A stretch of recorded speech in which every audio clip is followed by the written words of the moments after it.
I spent years bailing my brother out of his crises, believing he'd eventually stand on his own feet. Then he lost his job again and expected me to cover his bills. So I changed my number and moved away.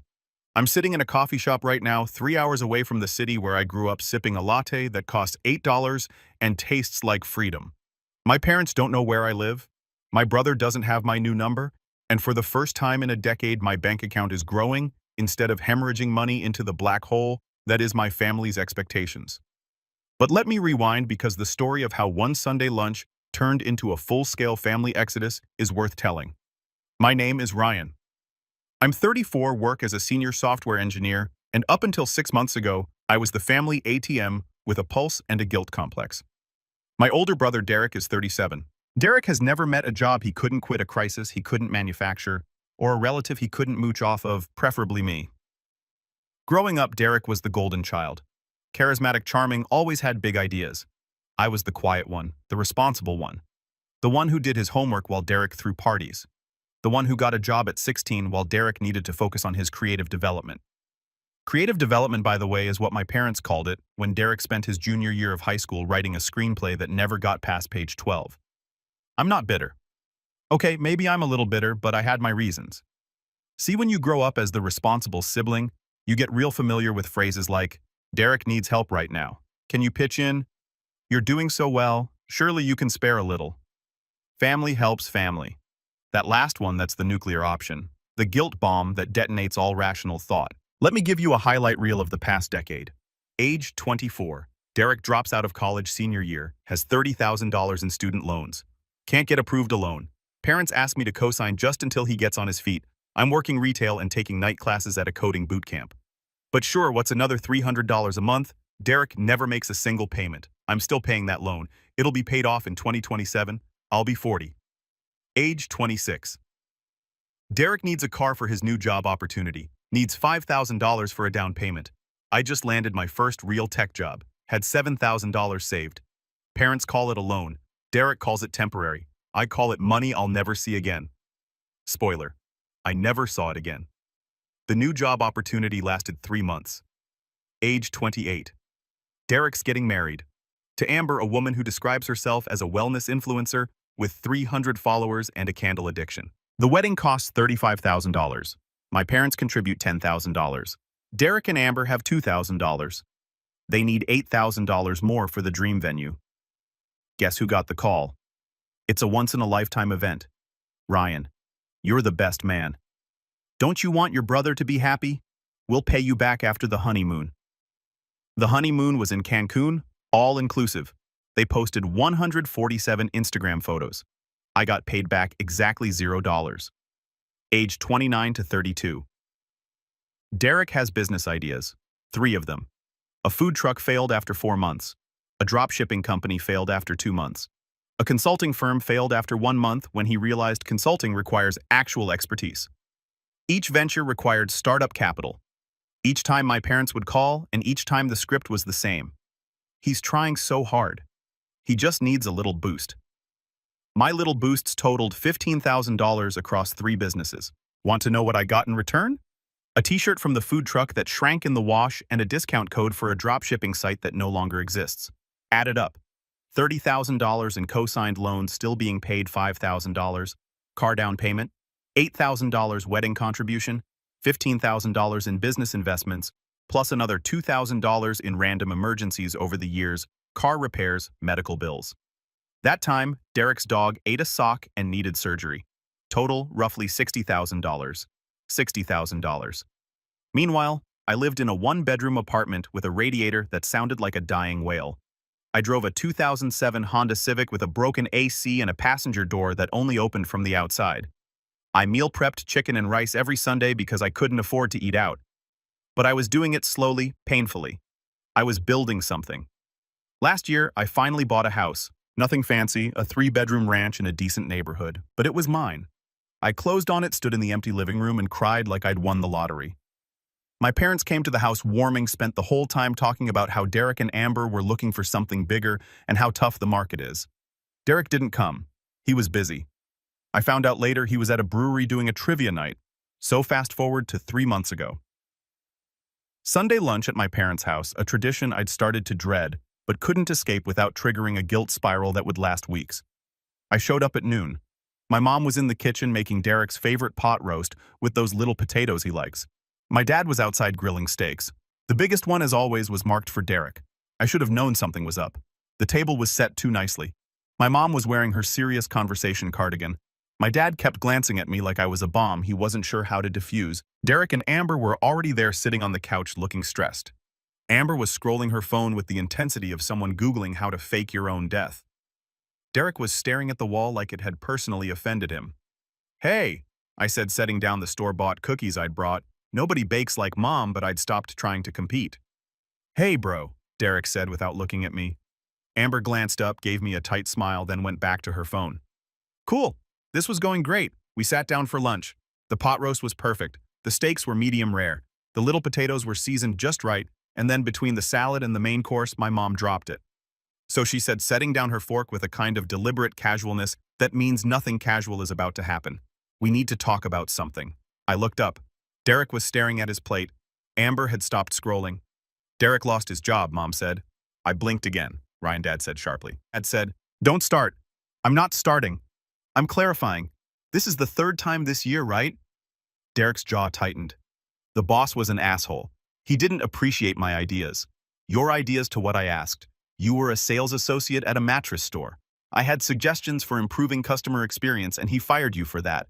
He said I was insubordinate. I took a sip of my coffee. Sounds like he was right. "Ryan," Mom's voice went shrill. "Your brother is going through a hard time. I get that. I'm just asking what happened." "What happened?" Dad said, voice firm. "Is that Derek needs help temporarily?" I set down my mug. "Okay. Like resume help, job hunting tips." "I know some recruiters." "Financial help," Mom interrupted. There it was. I looked at Derek. He was still staring at his plate like it held the answers to the universe. "How much?" I asked. Dad cleared his throat. "His mortgage is $2,400 a month. Car payments are another $800. Then there's utilities, groceries, insurance." I did the math in my head. "You're talking about $4,000 a month minimum. Just until he gets back on his feet," Mom said quickly. "A few months tops." I laughed. Couldn't help it. "A few months? What's funny?" Amber snapped. "Nothing. Just deja vu. This exact conversation has happened, 10 times in the last decade." "That's not fair," Derek said. "You're right. It's not fair to me." Dad leaned forward. "You're doing well, Ryan. You can afford it." "Can I?" "You just bought a house with money I saved by not eating out for 3 years. Don't be dramatic." Mom said, "I'm not being dramatic. I'm being accurate. So you'll help?" Dad asked. I looked around the table at my parents staring at me expectantly. At Derek finally meeting my eyes with something that looked like hope mixed with entitlement. At Amber, who'd gone back to her phone because apparently this conversation didn't concern her. I picked up my coffee mug, took a long, slow sip, set it down gently, and said, "No." The word hung in the air like a grenade with the pin pulled. Mom blinked. "What?" I said. "No. Ryan, you don't understand." "I understand perfectly. Derek lost another job. You want me to pay his bills? And I'm saying no." Derek's face flushed.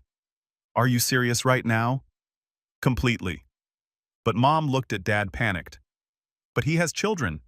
"So did I said calmly. "When you asked me to pay for his wedding instead of helping me with my student loans." "Oh wait, I don't have children. I just sacrificed having any kind of life so I could fund Derek's." "That's not fair," Derek shouted. "You're right," I agreed. "It's not." Dad stood up, face red. "Ryan, your brother needs help. Family helps family." I stood up too, looked him right in the eye. "Great," I said. "Then he can move into your house because I'm selling mine." Silence. Complete, total, deafening silence. "You're what?" Mom whispered. "Selling my house and moving far away, and you're not invited." You know that moment in a movie where someone drops a bombshell and everything goes into slow motion. The water glass is trembling, the background noise fading, everyone's face frozen in various stages of shock and horror. Yeah, that's what my parents' dining room felt like. Mom's mouth was open. Just open, like her brain had blue-screened and forgotten to send the close mouth signal. Dad had gone from red to purple. I was genuinely concerned about his blood pressure. Derek looked like I just told him Santa wasn't real, and also his dog died. Amber, shockingly, was the first to speak. "You can't be serious." "I'm extremely serious," I said, Still standing, hands surprisingly steady. I'm listing the house next week. Already talked to a realtor. That was a lie. But it felt true enough that it might as well have been. Ryan, sit down, Dad said in his I'm the father and you'll listen voice. The one that stopped working on me around age 25. I'm good standing, thanks. You're being ridiculous. Mom's voice cracked. You can't just sell your house. Actually, I can. It's my house, my name on the deed, my equity, my decision. Where will you go? She asked like I was announcing a move to Mars. Somewhere you won't find me. Derek finally found his voice. Bro, come on! Family helps family. I turned to him slowly. You keep saying that family helps family, like it's some kind of magic spell that makes everything okay. It's true. Then why have I been the only one helping for 10 years? That's not... When did you help me? Derek? Name one time, he sputtered. We're family. I don't need to. Exactly. You don't need to because you're the one who needs help and I'm the one who gives it. That's the dynamic. That's always been the dynamic. You're twisting things, Amber said, finally putting down her phone. Derek's going through a rough time. Derek's always going through a rough time. Funny how that works out? Dad slammed his hand on the table. The water glasses jumped. Enough. You will help your brother. Or what I asked. Calmly, he faltered. Or you're not the man I raised. Good, because the man you raised was a doormat with a credit card. Mom gasped like I'd sworn in church. Ryan, how can you say that? Pretty easily, actually. Want me to list examples? This is unnecessary. You're right, it is unnecessary. All of this, the guilt, the manipulation, the assumption that my money is community property. I pulled out my phone. Actually, you know what? Let me show you something. I opened my notes app, scrolled to the document I'd been keeping for 3 years, the one I'd never planned to show anyone but had written down anyway, just to prove to myself I wasn't crazy. This, I said, turning my phone so they could see, is a list of every dollar I've loaned or contributed to this family in the last 10 years. Derek's face went pale. You kept a list, I kept receipts. I started reading. December 2014. Co-signed Derek's student loans. Current balance still owed $28,000. I've paid $31,000 over 10 years. Derek has paid $0. I was going to. Derek started March 2016. Car down payment $5,000. Promised repayment 6 months. Actual repayment 0. The job fell through. August 2018. Wedding contribution $8,000. Was told it was a loan. Turns out loan means gift you resent giving. Amber's face flushed. We invited you to the wedding. I was the best man. You didn't have a choice. I kept reading. 2019 through 2022. 3 business ventures, $15,000 total. Return on investment, 1 shrunken t-shirt and crippling disappointment. Those were legitimate businesses, Derek shouted. Legitimate businesses pay back investors. You weren't an investor, you were family. Apparently those are mutually exclusive. I scrolled down. Various emergencies, car repairs, medical bills. That time your dog ate a sock. Another $2,000. Mom stood up. We never asked you to keep track. You never had to. I did it automatically. Every time you called with another crisis, I logged it. Not because I'm petty. Sure seems petty, Amber muttered. But because I needed to see it in writing to prove to myself I wasn't imagining it. I turned the phone around, showed them the total at the bottom of the list. $60,000. That's what this family has cost me. And that's not counting the interest on Derek's loans that I'm still paying, or the opportunities I missed because I was too broke to take them. The silence was heavier this time. Suffocating. Dad's voice was quiet. We didn't know it was that much. You didn't ask. We just thought. You thought I had extra. You thought I was doing fine. You thought wrong. I pocketed my phone. I wasn't doing fine. I was drowning. But I kept swimming because every time I tried to catch my breath, someone threw another anchor. That's not fair, Mom. No, it's accurate. There's a difference. Derek stood up, chair scraping loud against the floor. You know what? Fine, don't help me. See if I care. Derek, Mom reached for him. He shook her off. No, he's made it clear what he thinks of me, of us. I don't think anything about you, I said.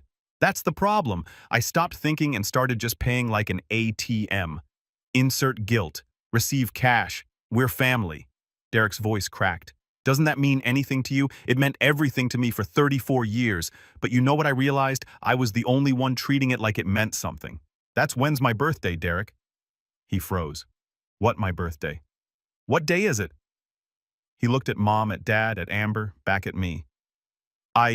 It's in the spring, April 15th, tax day. Easy to remember. I've reminded you every year for a decade. His face went red. So I forgot your birthday. Big deal. It's not about the birthday, it's about the pattern. You know when your birthday is June 23rd? You know, because I've never missed it.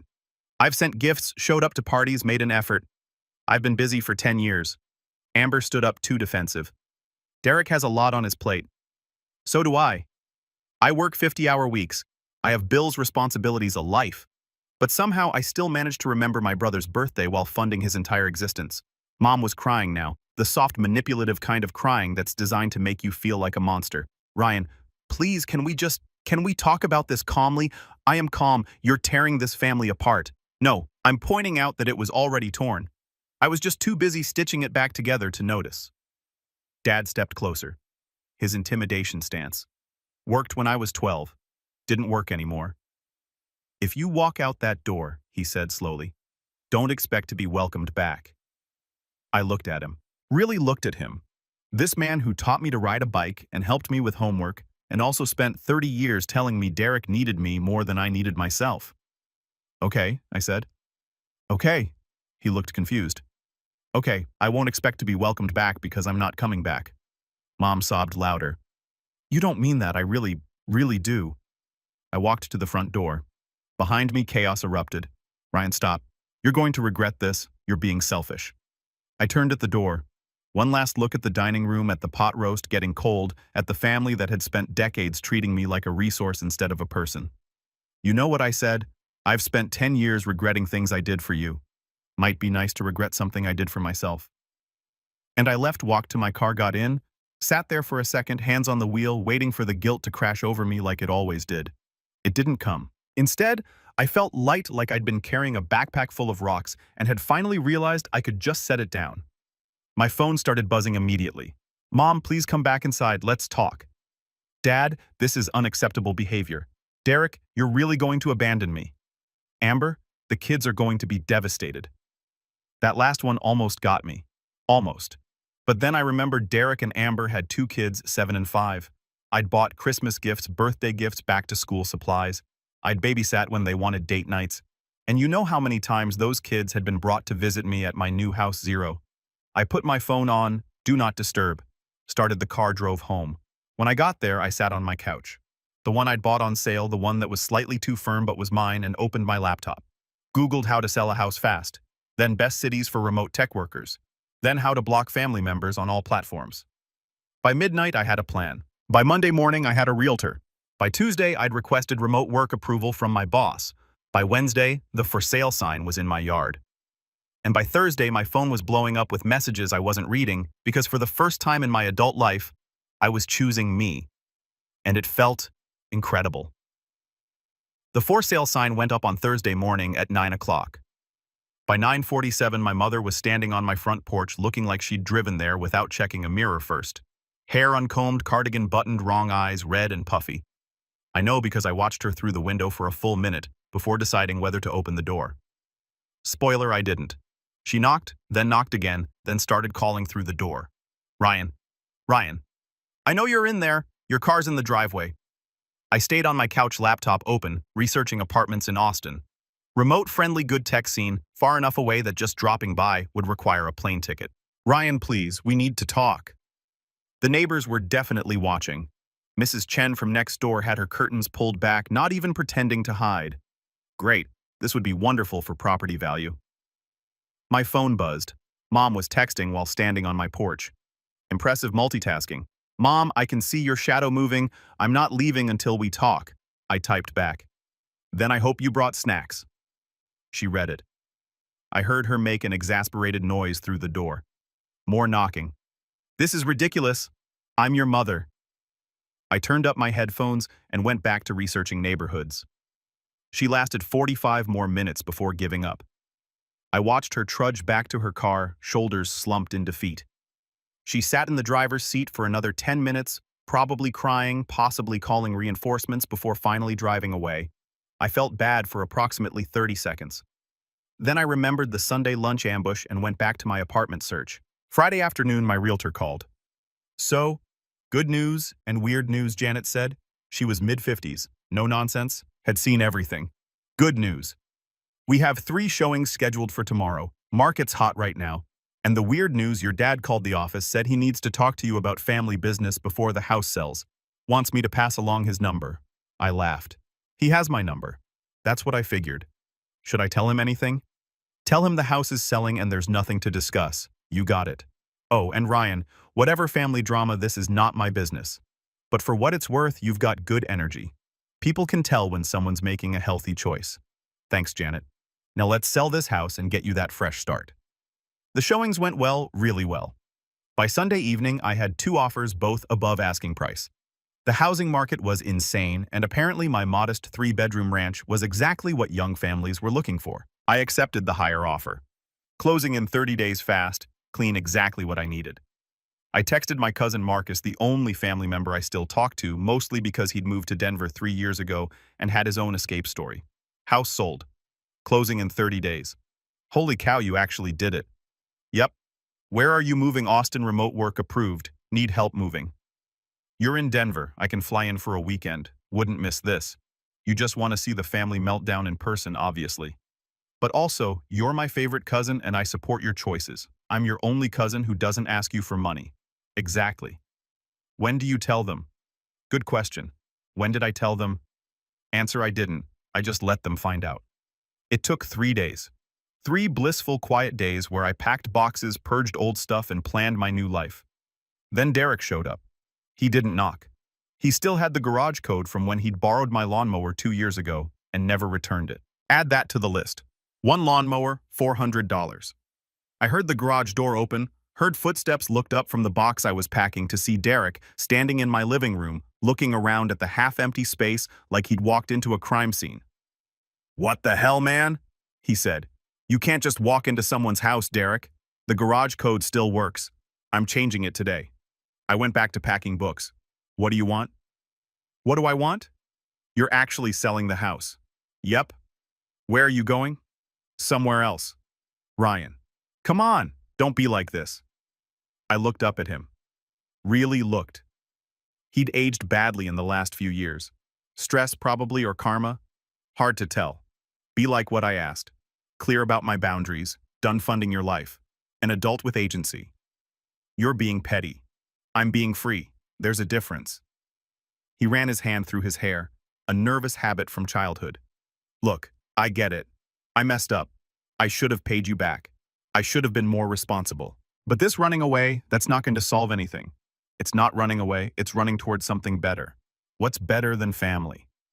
Literally anything that doesn't make me want to throw my phone in a lake." Derek sat down on my couch without being invited. "Mom's a wreck. She's barely eating. Dad's, I don't even know. He won't talk about it." That sounds like a them problem. "And me. What about me?" I stopped packing, turned to face him fully. "What about you, Derek? I need help. Amber and I were drowning. The mortgage, the cars, the kids' school. Get a job. I'm trying. Try harder." His face flushed. "You don't understand. It's not that simple." "You're right. I don't understand because I've never quit a job 3 times in 1 year. I've never spent money I didn't have on things I didn't need. I've never asked my younger brother to fund my lifestyle while I figured out my passion. That's not fair. None of this is fair. That's the point." I threw a book into the box harder than necessary. "You want to know what's not fair? Working 60-hour weeks while my brother day drinks and calls it networking. Eating ramen for months so I can cover his car payment. Missing out on vacations, relationships, experiences, because I'm too broke from keeping you afloat. I didn't ask you to do that. Yes, you did. Every time you called with another crisis, every time mom guilt-tripped me. Every time dad said family helps family like it was the gospel." Derek stood up. "So that's it. You're just done with us." "I'm done being used. If you want a relationship, we can have one, but it's going to look different." "Different how?" "No more loans, no more bailouts, no more treating my bank account like a community resource. That's cold. That's boundaries." He stared at me for a long moment. I could see the wheels turning, the calculations, trying to figure out if he could guilt me, manipulate me, or anger me into changing my mind. None of it was going to work. For the first time in my life, I'd built a wall he couldn't climb. "Fine," he said finally. "Go move to wherever. See if I care." Derek, no. You've made yourself clear. You think I'm a screw-up. You think I'm using you. Maybe you're right. Maybe I am. He walked toward the door, stopped, turned back. But at least I tried. At least I took risks. At least I lived my life instead of hiding behind spreadsheets and safety nets. That one almost landed. Almost. You're right, I said calmly. You took risks with my money, and now you're mad because I'm taking it back. He left without another word. The garage door closed behind him. I stood there for a minute, breathing hard, waiting for the guilt. Still didn't come. I went back to packing. 2 weeks before closing, Amber showed up with the kids. I saw them through the window. 7-year-old Tyler and 5-year-old Madison, both in matching I Love My Uncle t-shirts that I guarantee they didn't own yesterday. This was psychological warfare. I opened the door. Amber, Ryan, hi. Her smile was plastic. The kids really wanted to see you. We haven't visited the new house yet. The house I'd owned for a year, but sure. New Uncle Ryan. Tyler ran forward. I caught him in a hug because I'm not a monster. Madison hung back shy. She'd always been the quiet one. Hey, buddy, I said to Tyler. What's up? Mommy said, you're moving. I am. Why? I looked at Amber. She had the decency to look slightly ashamed. Sometimes people need a change, I said carefully. But we won't see you anymore. Sure you will. I'll have a new place. You can visit. Amber jumped in. Actually, that's going to be hard. We can't really afford trips right now with Derek's job situation. There it was, the play. Mommy said maybe you could help us more if you didn't have a big house payment, Tyler said, clearly coached. I knelt down to his level. Tyler, buddy, can you and Madison go look at the backyard for a minute? I think there might be a soccer ball back there. Okay. They ran off. I stood up, looked at Amber. Using your kids as emotional hostages is disgusting. Her facade cracked. I'm desperate. Do you understand that? We might lose the house, then downsize. We can't. The kid's school, public school exists. Derek can't find work because he's depressed. Then he needs therapy, not my money. You have so much. You just don't want to share. I have so much because I saved it instead of spending it on luxury cars and vacations. She was crying now. Real tears, not the manipulative kind. I don't know what to do. The bank is threatening foreclosure. I have 2 kids. We're going to end up in an apartment. Apartments aren't the end of the world, Amber. I lived in one for 8 years. But the kids will be fine. Kids are resilient. What they need is parents who model responsibility, not parents who teach them that Uncle Ryan will always bail them out. You're really going to let us lose everything. You're really going to let Derek take no accountability. She didn't have an answer for that. The kids came back. No soccer ball. I don't own one. Never have. But they'd found some old gardening gloves and were wearing them like puppets. Look, Uncle Ryan, Madison said, finally speaking. Very cool, I said, smiling despite everything. Amber gathered them up. We should go say bye to Uncle Ryan. Bye. They chorused. I waved, watched them leave. Felt bad for the kids. They didn't ask for any of this. But I'd learned something important. You can't set yourself on fire to keep other people warm. Even if they're family, even if they're kids. Sometimes the kindest thing you can do is let people face the consequences of their choices, even if it hurts. Closing day arrived on a Thursday. I signed papers, shook hands with Janet, and officially handed over the keys to a young couple with a baby on the way. We love the house, the wife said. It has good energy. It does? Now I said. That afternoon, Marcus flew in. We loaded the moving truck. Well, he loaded while I directed and handed him beers. Your family know you're leaving tomorrow, he asked, hauling a box labeled Kitchen Fragile. Nope. Cold efficient. He grinned. I like this version of you. Very, no regrets given. I've been carrying everyone else's problems for too long. I'm traveling light now. Smart move, minimalist Ryan. Exactly. We finished loading by sunset. Sat on the porch with beers looking at the empty house through the window. You really doing this? Marcus asked. Already done. No regrets. I thought about it. About the decade of guilt, the drained bank account, the relationships I'd never pursued because I was too busy being the family safety net. None, I said. Not a single one. My phone buzzed. I glanced at it. Mom, please call me. We can work this out. I blocked the number. Marcus raised his beer to new beginnings. I clinked my bottle against his to finally saying no. Tomorrow I drive to Austin, start fresh, build a life where my worth wasn't measured by my willingness to be used. But tonight, I sat on the porch of a house I no longer owned with the only family member who'd never asked me for money and felt something I hadn't felt in years. 3 months into my Austin life, I got a LinkedIn message from Derek. Not a text, not a call, LinkedIn. Like we were business associates reconnecting after a conference. Hey man, hope Austin's treating you well. We should catch up sometime. I stared at it for a full minute, then archived it without responding. 2 weeks later, my mom created a new Facebook account, Patricia Morrison 2, because apparently I'd blocked the first one and sent a friend request with a message. Ryan, sweetie, this has gone on long enough. It's almost Thanksgiving. Come home, we'll talk everything through. I'm making your favorite pot roast. The pot roast, always the pot roast. Like carbs and nostalgia could erase a decade of dysfunction. I declined the request. But here's what they didn't know. What they couldn't have known. I was thriving. Like genuinely, surprisingly, almost annoyingly thriving. My apartment in Austin was a one-bedroom in a building with a gym I actually used. I'd made friends, real ones, who didn't know my family history and therefore had no reason to ask me for money. I'd started rock climbing dating someone I met at a coffee shop. Her name was Sierra. She worked in graphic design. And when I told her about my family, she said, "Good for you for getting out." Not, "But they're family." Not, "Maybe you should give them another chance." Just, "Good for you." I'd gotten promoted at work. Senior developer to lead engineer, $165,000 salary, the kind of money that used to feel impossible. And for the first time in my adult life, it was mine, all mine. No one calling about emergencies, no one guilt-tripping me about mortgages, no one showing up unannounced, needing just a small loan. I bought a nice coffee maker, took a weekend trip to New Orleans, got a gym membership at a place that had a sauna. Small luxuries that felt massive, but the family kept trying.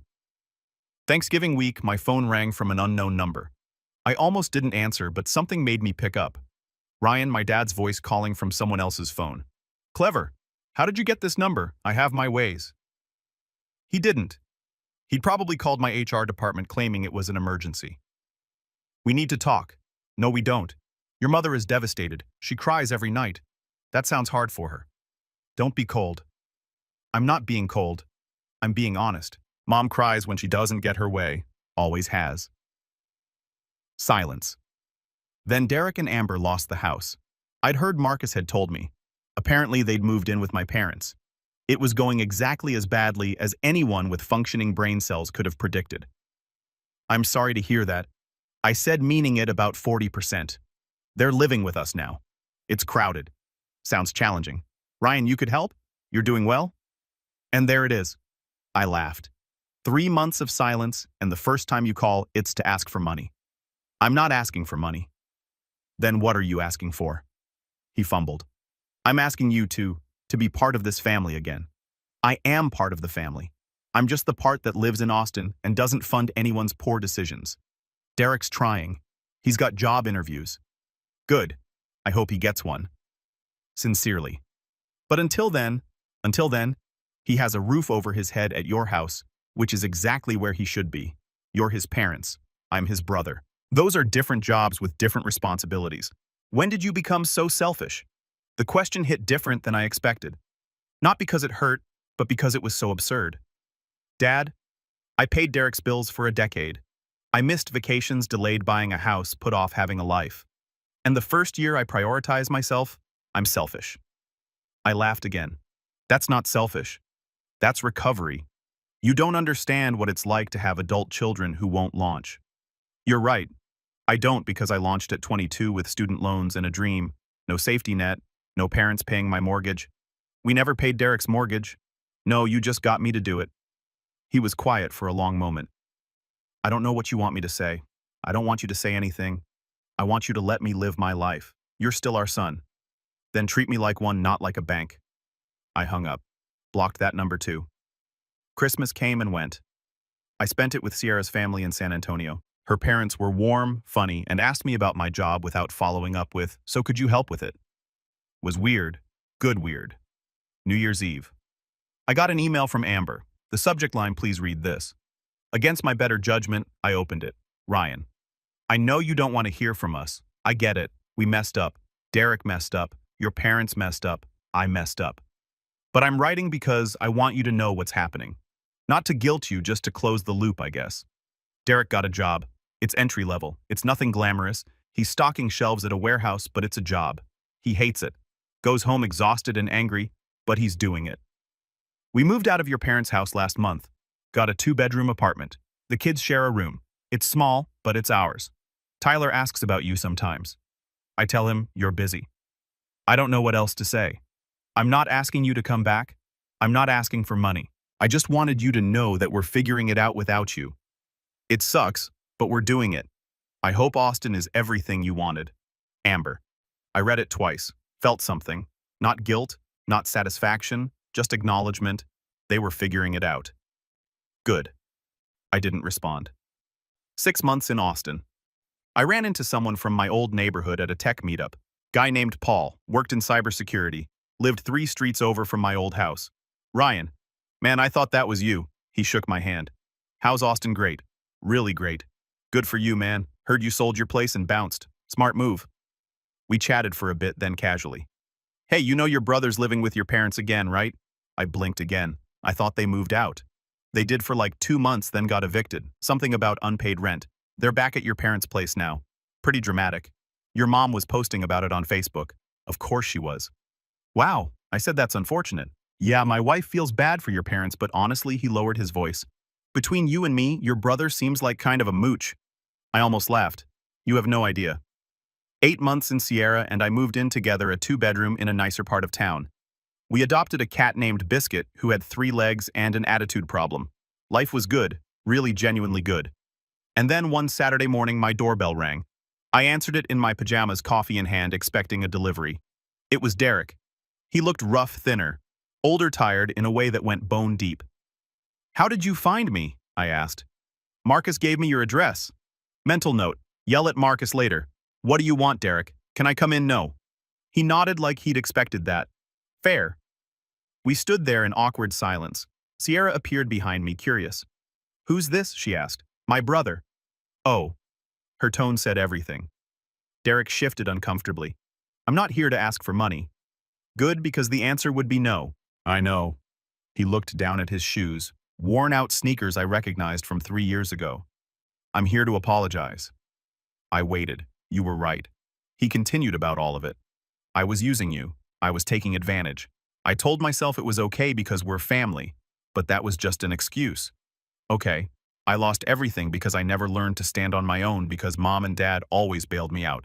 And when they couldn't anymore, you did. And I never appreciated it. I just expected it. Okay, I'm not asking for a relationship or forgiveness. I just wanted to say it out loud to your face. I'm sorry. Sierra squeezed my shoulder and disappeared back into the apartment. Smart woman. I looked at Derek. Really looked at him. Saw the dark circles under his eyes, the weight loss, the defeat. Are you working? I asked. Yeah, 2 jobs now. Warehouse and delivering pizzas on weekends. The kids in public school, they're adjusting. Amber got a job too, medical billing. We're making it work. Barely, but we're doing it ourselves. Good. I don't blame you for leaving. I'd have left too. I nodded, took a sip of my coffee. Thanks for saying that. Can I ask you something? Sure. Are you happy I thought about it?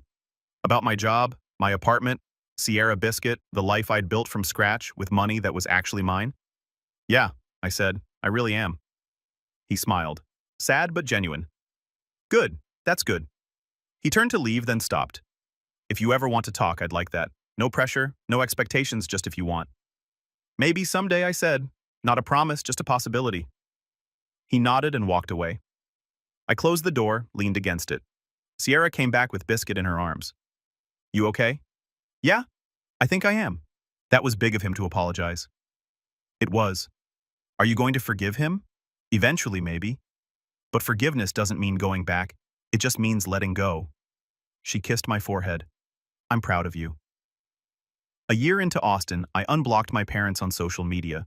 Didn't reach out, just unblocked. Saw their posts, updates about their lives. Derek and Amber still living with them, the kids getting bigger, Mom's cryptic posts about family challenges.